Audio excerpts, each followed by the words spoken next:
Hi, this is Elaine Kuhn from the Kenton County Public Library. Today I thought we might talk a little bit about breaking through your genealogy brick walls. Now, you may or may not know that that's what these are called, but what is a genealogy brick wall? I guarantee that every researcher out there is going to hit one sooner or later. It's a brick wall when you lose track of an ancestor and can't go any further. Maybe you've researched someone back to a certain point and you've hit a dead end. Or you've come to a point in your research where you can't seem to get back another generation. And as much as you've tried, maybe it's when you get back to your immigrant ancestor, or maybe it's some family that moved farther away, but that's also a brick wall. Or you've seemingly exhausted all of your resources and still can't solve the problem. So does any of that sound familiar? I know I've had my share of them. So first things first, these are the topics we're going to cover today. I recommend developing a research plan. Decide what it is you want to find. Do you want to find someone's death date, their death record, or their birth date, or the names of their parents? You decide and develop a plan around that. Get organized. This probably instills more fear in people than anything, but we're going to talk about how it's not as scary as you think. Revisit your discoveries. Go back and go over ground that you've already covered. And consider all the sources. And this is the most challenging part, but again, we'll talk about that in a minute. And then analyze your findings. So when you develop a research plan, just think about it for a while. What is it exactly that you want to find? As I mentioned, maybe it's a person's death date. Maybe it's their marriage. Maybe it's where did they go to school, or you're trying to find out where they came from in Europe or England or wherever. Decide on what it is that you want to try to find. I recommend creating a timeline leading back to your brick wall. That timeline can be as narrow or as broad as you want it to be. Timelines can be a whole program in and of themselves. And you can just do a basic one, but it does help to put family events on a timeline to see, okay, on this date, this happened. On this date, that happened. So I do recommend creating a timeline. Then document your plan and stick to it. Think about what you want to find, get your everything in order, write down what it is you want to do, and stick to it. I know how easy it is to get off the path when you're doing genealogy research, especially if you're looking in an area where you have a lot of relatives. Try to stick to this research plan on this one particular question. Now, get organized. The first thing I recommend is to focus on your brick wall, not your entire genealogy. I think we all have scary places in our homes where there's piles of paper, and that's okay.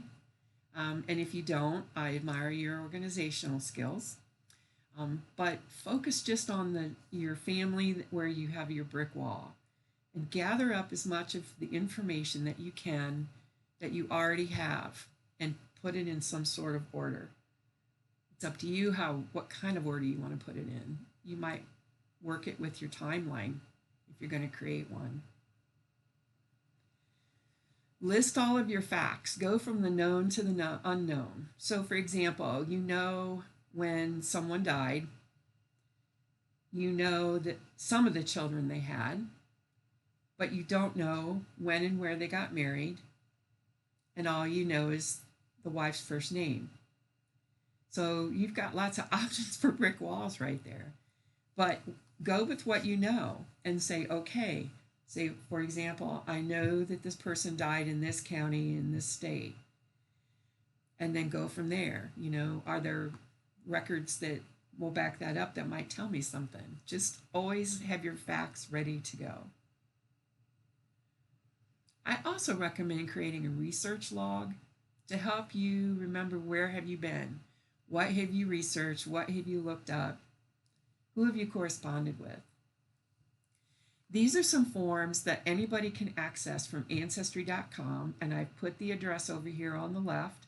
You do not have to be subscribed. You just go to Ancestry.com, and across the top of the front page of Ancestry, there will be a link that says Charts and Forms, and then you can click on that. And these are the forms that you can use to organize your ancestral chart. They've got a really nice research calendar, a research extract that you can use to document things you found in a particular record.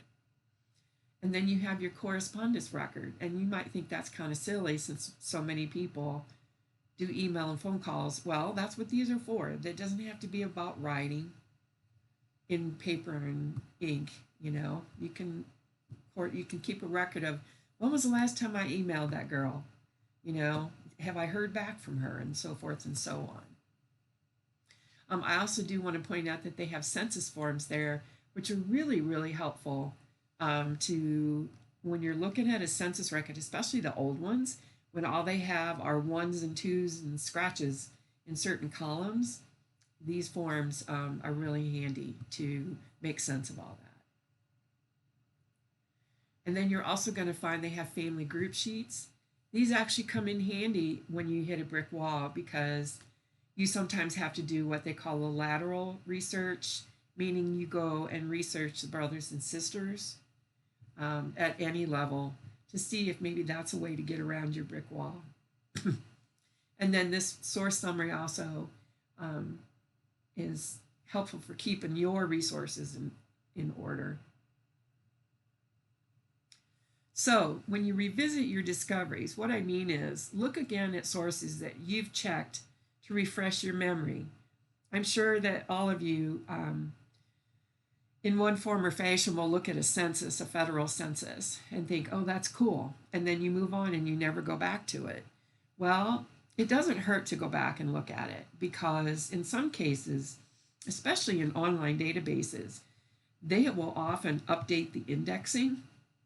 And that update might actually help you find someone that you think you haven't been able to find before. Plus, it also helps you refresh your memory of, oh yeah, that's right, we looked here and I found this, and so forth and so on. Like I said, have those sources been revised or added to? Now, and this also applies in some cases to printed sources. Yes, there are printed sources that you should still be using, but it's particularly with online databases because they're most online like Ancestry and Family Search are constantly adding new material. And so it's always a good idea to go back in and see what's been added, what's been revised, what's been edited, and that sort of thing. And then go over those findings that you have to see if you missed any clues. Because as you start your journey, even before you hit your brick wall, maybe since you saw this source, new relatives have come to light. Okay, so maybe you're looking at the society column or the town news column in the newspaper, and you found it because it mentioned your family name. But did you look in all the columns to see if there was anything? For example, one of my families, bigger families, used to have family reunions back around the late 1890s up into the early 1900s. Huge family. Every generation had a passel of kids. And so it was really nice that the local papers would not only announce that it was coming up, but once they had it, they would oftentimes print who all attended, who was going to be the president for the next year, and where they were going to have the next reunion. But if you look a little further, you might come across, well, so-and-so Smith journeyed from, Columbus, Ohio to attend the family reunion. Well, that right there tells you where that person was from, see? And so when you're looking for things like that, keep your eyes wide open because, which I'm sure if you found that, you'd be happy. But always look to see if there's any other mentions or or any other people that maybe you overlooked in the past that might, those people might be your way to find more information. Consider all the sources. Now, I know this is the hard part, but this is where your researching abilities come into play. This might take a while, and that's okay, but you really should consider all the sources that you can find. You can start by making a list of your top 5 go-to sources and exhaust them. I mean, try your name searches as many different ways as you can think of. I don't care if your family spelled your name this way for 200 years. That doesn't mean that the record taker spelled it that way. And that doesn't mean that the person who extracted that information for an index read it that way. So maybe your top 5 go-to sources are all electronic. That's okay. Exhaust them as much as you can. You know, try to wring every last piece of info out of them, and go from there. Then identify and search for records that you haven't checked. As you go along, it doesn't hurt to investigate a particular county's Gen website. If you haven't been on the US Gen Web, it's a great place to go for county level information. And it's US GENWEB. If you just put that in a Google search or whatever search, it'll bring up the front page, and then it breaks it down by state and then by county. And they're looking for people to volunteer to provide information at the county level. And that's a good place to go to find out what sort of records might be available in that area. It's also a good place to go to find out if there was ever a courthouse fire or a flood or any other natural disaster that might have chewed up records in that county. Also consider going to the catalog in Family Search, because we all know they've got 9 million reels of microfilm that have been digitized, but they also have a really good catalog that you can search online now to give you an idea. Also look at the Family Search Wiki for the areas you're interested in. So, and the local libraries and archives as well are a good place to go and find even little collections of records. And then it's time to hit the books. And what I mean by that is, as you all know, not everything is online yet, and it won't be for a long time.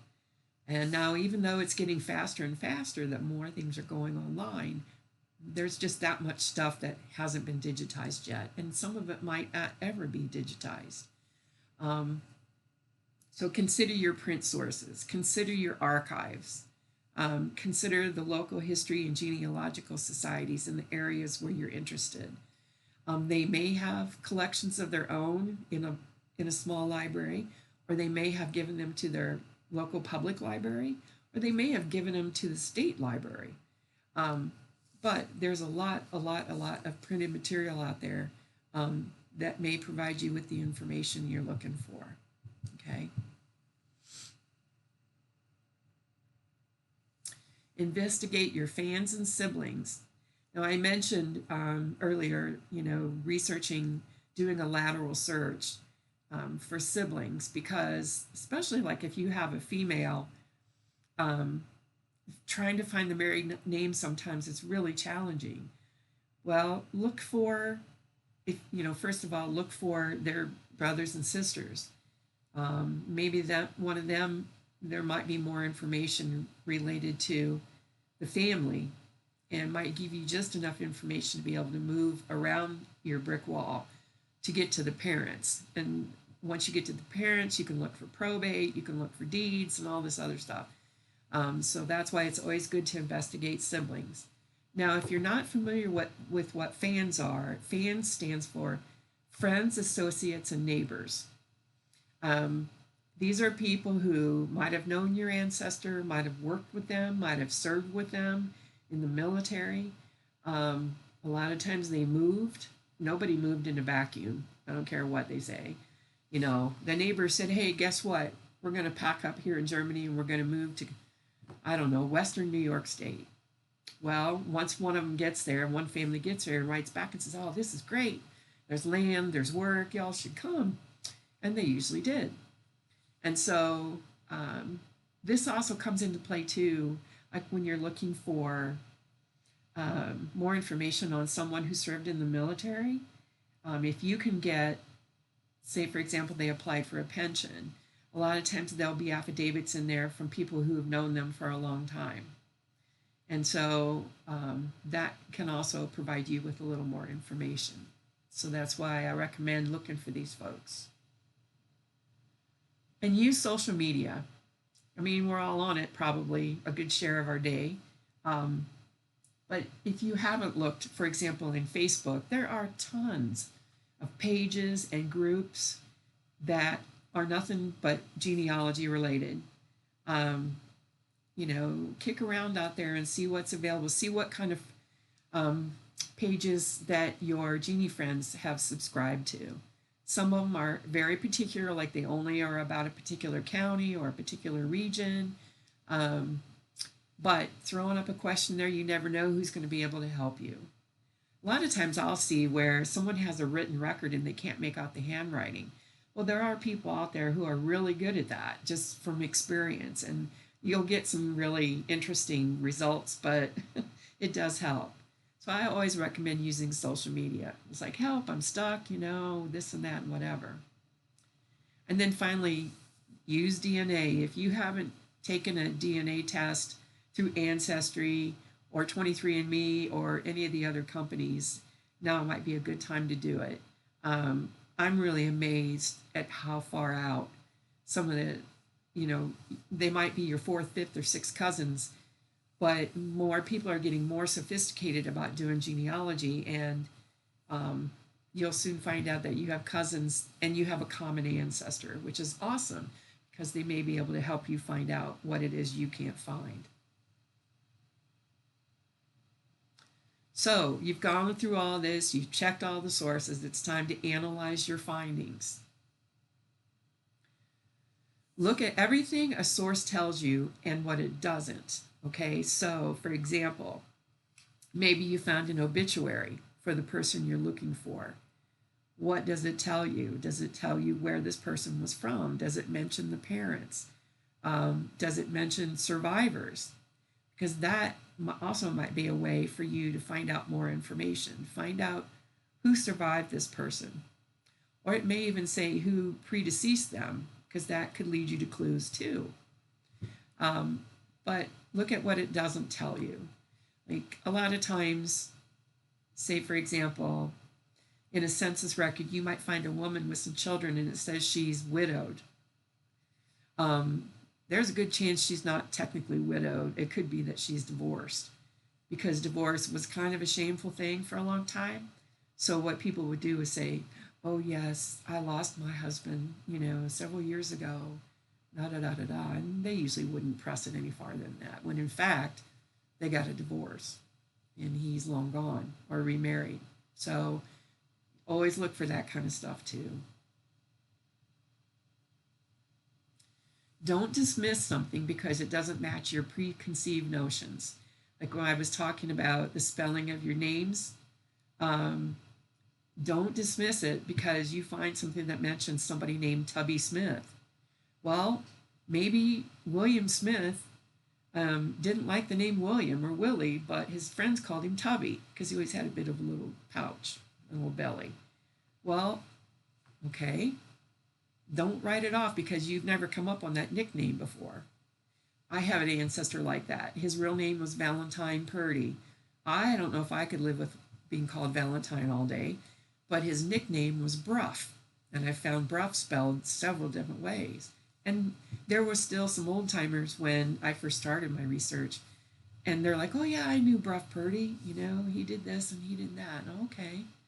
So another thing is, don't exclude sources because you think, oh, well, my person's not going to be in there for whatever reason. And I want to show you an example of that here in a second. And also ask yourself, can this source lead you to similar sources and additional information? So say, for example, you found out that you had an ancestor that worked for the railroad, whichever railroad. You can does that railroad have pension records that you might look at, or employment records? Does that railroad have an employees magazine? In the early 1900s, some of the local railroads had the most awesome employee magazines, and they'd have pictures of new babies, of a new house that someone just bought, or even a picture of the employee themselves. I mean, it's great stuff. So when you're looking at something, think about that. What else could I find related to this particular source? Okay, so this is an example of a record that most people would not look at unless they had African American ancestors. This is a page from the U.S. Freedmen's Bank records from 1865 to 1874. This was a post-Civil War bank that was created for African Americans who were now working and getting paid, and they needed a place to put their money. So the vast majority of people in it are African American. However, there are also hundreds of people, and a lot of them were immigrants, who also opened accounts in the Freedmen's Bank. And this is an example right here. This is Catherine Bunker. She applied in September of 1869. She was born in Hanover, Germany, and it says she came here in 1847. Now, she gives her residence as the corner of Ann and Elizabeth, and I do believe this is in Charleston, South Carolina, because that's where the bank was, but I don't know that for sure. She's 53. She's white, and she's a housekeeper. But then, and this is what makes it so helpful for African Americans doing research, but also for other folks, because they ask about family. So here it names her husband with his middle name, John Nicholas Bunker. She has a son, John, who's 14. Her father was Nicholas Damam, of Germany, and that he's dead. Her mother was Catherine, and she's dead. Brothers, it says none in the country, but she has a sister, Henrietta Heisa, at Walhalla, South Carolina. And then it has her mark at the bottom of the page. Now, how cool is that? Okay, for anyone to get that kind of information. So if you've, that's just something to think about. That's why a timeline is helpful, because if you had someone living here like after the Civil War, you're having trouble locating them.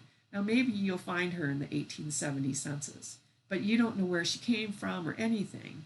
Well, she's just given you her own little timeline, that she came from Hanover, Germany, that who her father was, who her mother was. They're both deceased, and that she has brothers, though she doesn't name them, but they don't live here in the country, and that she has a sister named Henrietta Heisa that lives in South Carolina.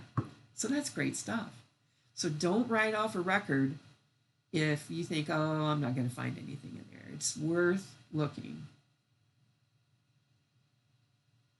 So then reflect, regroup, repeat. After doing all this, did you find your answer? If so, where do you go from here? If not, what then? And the answer to both of those is repeat your process as described above. Go back in, start a new research plan. If you did find your information, now you've got a new piece of the puzzle to work with. So then you can decide, what is it do you want to find next? If you didn't find what you're looking for, then you're going to have to take a different approach. Maybe it's time to talk to a professional, talk to a librarian. Maybe it's time to correspond with particular archives that you hadn't reached out to yet. And don't let the fact that this is being recorded during COVID, a lot of places are open, and if you're not comfortable going there, email, write, and telephone, because a lot of organizations will still look things up for you. Okay, so it's a matter of going back and going over things again. And then if you get really, really bummed about it, don't be afraid to put a question aside for a while, because sometimes, and maybe you've already experienced this, put it aside, work on something else, let it sit there for a while, and then go back in with fresh eyes. Or maybe even have a genealogy friend of yours look at it with you, because sometimes two sets of eyes might be able to solve something that you had just, because you've looked at something so many times and for so long that you're just not seeing the answer. Okay. And like I said, there are people out there willing to help. And I catch myself getting all wrapped up in questions on particular Facebook groups. I'm like a dog with a bone. And sometimes I can help and sometimes I can't. But I love to help people with this kind of stuff. So there are lots of people like that out there. And then, of course, keep at it. You can succeed. Now, I'm going to tell you about one of my brick walls that after many, many years, finally broke. My maternal grandmother she was the child of the second marriage of both her parents. Both her parents had been divorced and had remarried each other. And they were both older when she was born. And so that was interesting to begin with, but then her parents eventually got divorced. And she didn't see too much of her father. He didn't keep in touch too well. And he actually went on and remarried and had a couple more children. But I did get to talk to her before she passed away about him. And her memory, and I'm sure this happens a lot, but she's like, the last I remember hearing from him was around the time of my high school graduation. Well, that was in 1930, so I know he was still alive then. So his name was James Reed. You know how many ways you can spell Reed? A lot. So anyway, I researched him as much as I could, and I could find him. I could find his marriages, his children, but I couldn't figure out what happened to him. And after years and years, I finally tracked him down. He had been back and forth to Oklahoma. He was originally from Indiana, to Oklahoma because one of his oldest daughters and his daughter's husband lived out there, and he had worked with his son-in-law. And sure enough, one day I found his tombstone on Find a Grave. And believe you me, I got up and did a happy dance. He actually died in 1934. So not too many years after my grandma had last seen him. And notice that he was born in 1858. My grandma was born in 1913. So he was middle-aged by the time she was born. But I do get a kick out of telling people my great-grandfather was born in 1858. So I was very happy, but it took me a very long time to track this down. And again, I tried to cover as many bases, but it took researching the kids, finding out where they all were, and then narrowing it down until I finally found him. So it can be done.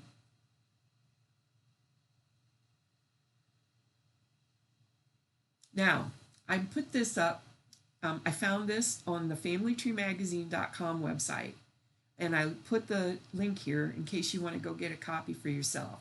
But it's a great flow chart. It covers a lot of what we just talked about, but it also throws some other ideas in there. And when you find it, the end is either it's a true brick wall or not a true brick wall.